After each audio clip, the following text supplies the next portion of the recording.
Anong mensahe ang kailangan marinig ng mga Leo mula August 18 to 24, 2024?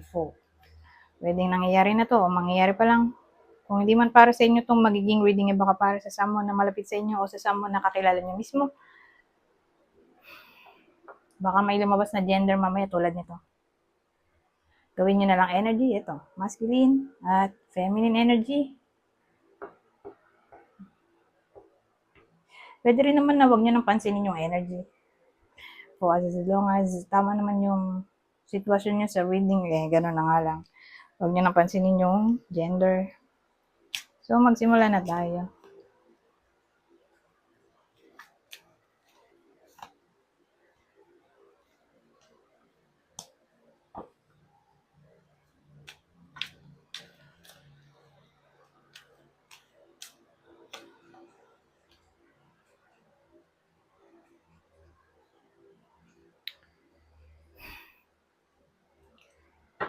Ba't ganun?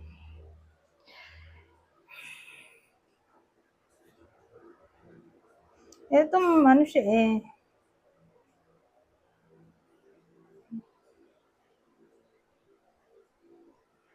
masculine energy, di ba? Ito feminine. Pero ito, usually kasal to. O pwede rin namang hindi.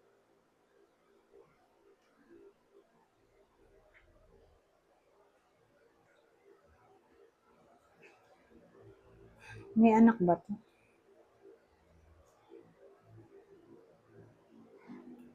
Oo, may anak to.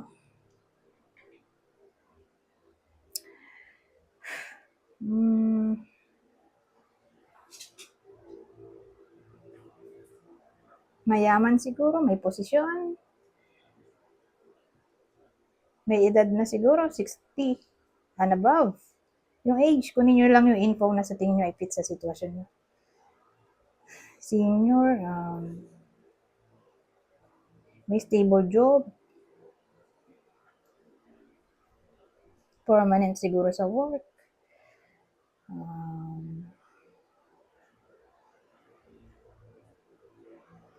Yan.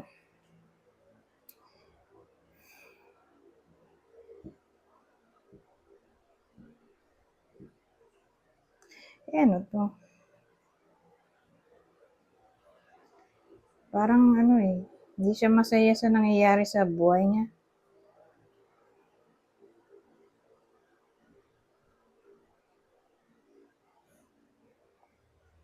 Hindi siya masaya sa narating niya o kung anong meron siya. Pero may umaaligid sa buhay niya. Babae. O masculine, feminine energy, babae o feminine energy. Pero ito, alam niya. Alam niya in a relationship na to sa iba o kasal siya. Pero wala siyang pakialam. Okay? Type niya to. Siguro dahil ma-influence siya o magaling na leader. Parang na-attract siya dito.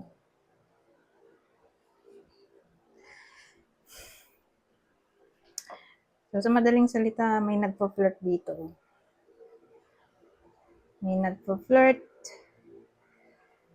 at willing tong maging kabit. O baka kabit na niya talaga. Pero present pa rin siya hanggang ngayon. Pwede rin ganon. Ito yung masamang uri o masamang klase ng Queen of Wands na siya na nga yung mali.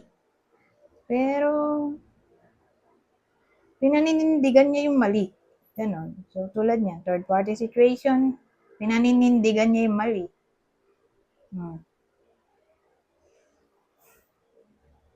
Kumbaga siya pa yung matapang, siya na nga yung kabit.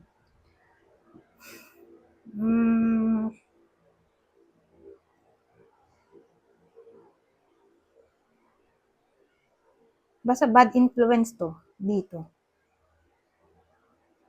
Lalo't ganito pa hindi siya masaya sa narating niya o kung anong meron siya sa ngayon.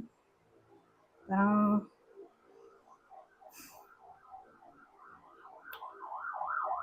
hindi siya contented, sabi discontentment.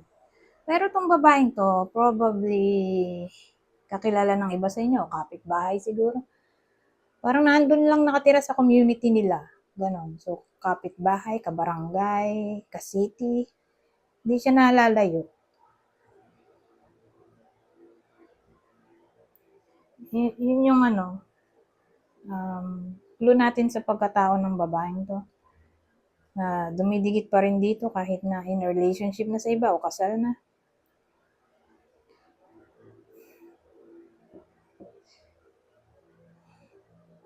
O sinisira niya yung utak nito. Bine-brainwash niya, pwede rin. Madali lang mabe-brainwash to, lalo't ganito, di siya masaya sa buhay niya ngayon. O sa narating niya, sa edad niya ngayon, gano'n. Anyways, para malaman natin kung para sa inyo ba itong reading o hindi, ito yung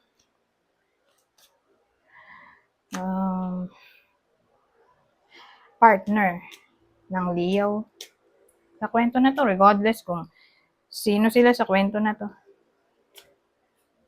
Kung sila ba yung orig, o yung partner mismo na lalaki. Hindi ko isasama to. Ba't isasama pa yan? Basta yung ang sinasabi ko dito, yung magka-relasyon. Regardless kung sino yung magka-relasyon dito sa kwento na to, kung babae o lalaki yung tinamaan ng reading. Ito yung partner na lang ng Leo, Pisces, Sagittarius.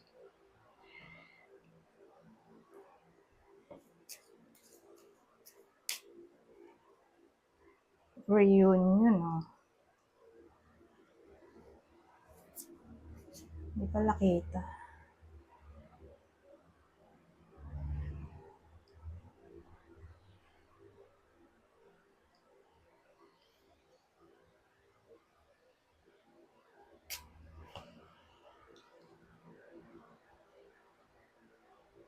Reunion priest, ano yun?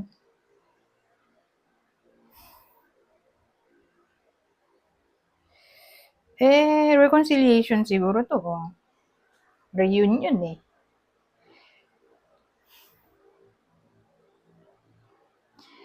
Lalo na siguro kung ex-wife to o ex-husband.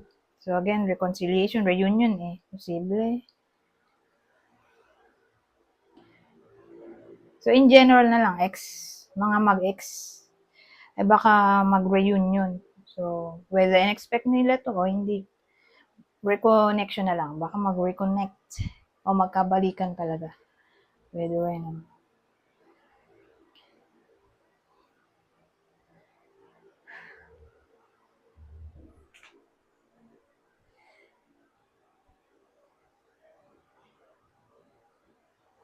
Lalo na siguro kung long distance relationship sila. Pwedeng isa sa clue yun. O yung isa sa kanila ay mataas position, may power, may authority sa trabaho,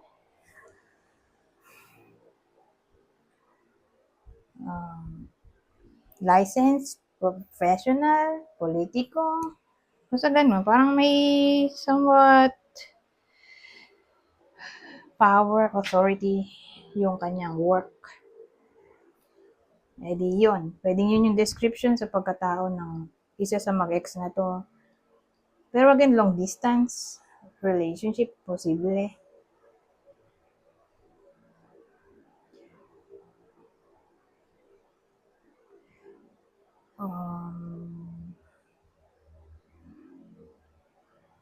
Wala nang maisip. So, sino kaya? Diba?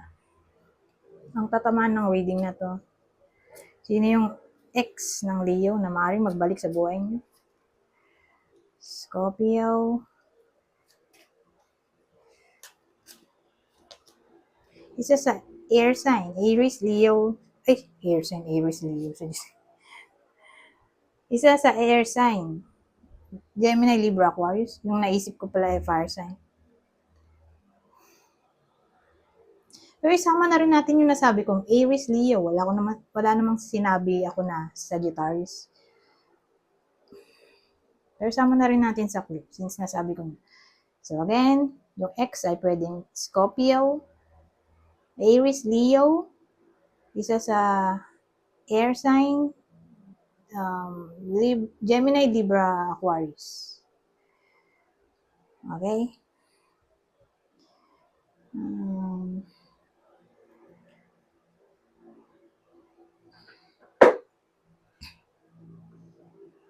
Dadagdag pa ba ako? Sige, isa pa. Soldier. O fortune. Yun. Soldier, fortune. Ay, ano nga to, yung mga nag-aaway, nagkakagulo.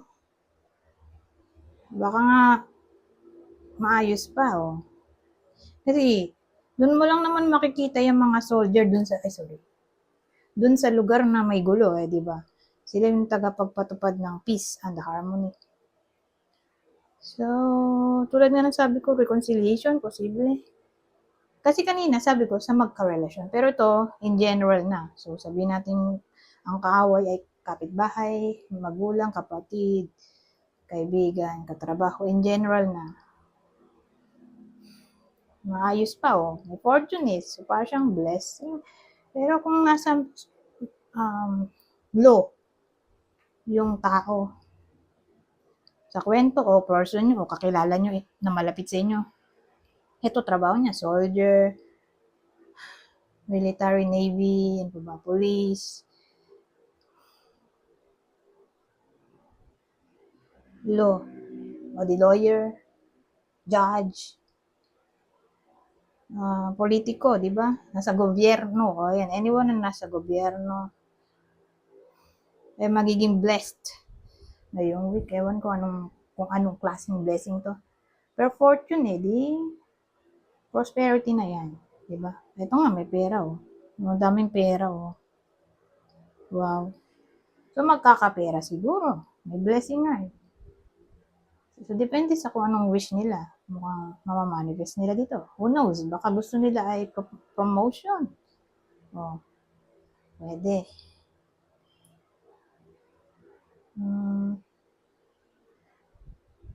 So, ano pa ba? Ang pwede nating maidagdag pa dito, fortune, soldier. Mananalo sa gulo, reconciliation, di ba? Promotion, magkakapera, magiging successful,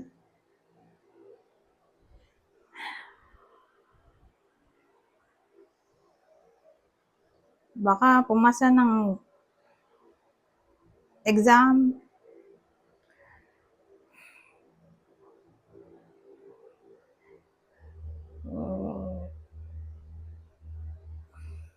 o pumanig sa kanila ang batas, pwede rin, no?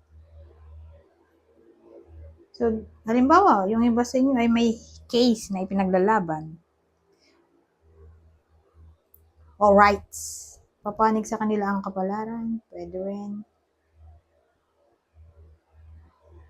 Ayan, pwede na yan. Anyways, punta tayo sa huli kong deck. Kaya lang masyadong malaki kasi itong deck na to, eh.